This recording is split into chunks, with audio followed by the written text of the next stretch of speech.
வெள்ளத்தனைய மலர் நீட்டம், மாந்தர்தம் உள்ளத்தனையது உயர்வு எல்லோருக்கும் தெரிந்த குறள் தான். ஆனால் இந்த குறளில் வள்ளுவர் சொல்லி இருக்கிற அறிவியல் செய்தியை அறிவியல் உலகம் எப்போது கண்டுபிடித்தது தெரியுமா?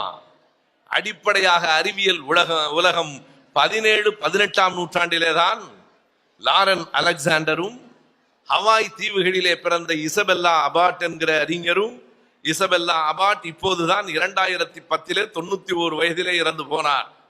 அவர்களினுடைய ஆய்வுக்கு உரிய துறையாக எது இருந்தது என்றால் மார்பாலஜி ஆஃப் அக்வாட்டிக் பிளான்ஸ், நீரில் இருக்கிற தாவரங்களின் வடிவமைப்பு கூறுகள் என்பது அவர்களின் ஆய்வு.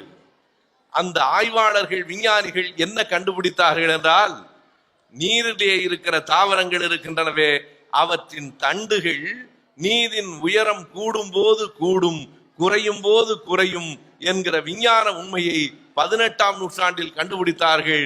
200 ஆண்டுகளுக்கு முன்னால் எனக்கு தெரியாது, 2000 ஆண்டுகளுக்கு முன்னால் நம் பாட்டன் வள்ளுவன் சொல்லிவிட்டு போனான், வெள்ளத்தனைய மலர் நீட்டம். வெள்ளம் எவ்வளவு இருக்கிறதோ அவ்வளவுக்கு அந்த மலர் நீட்டம் இருக்கும்.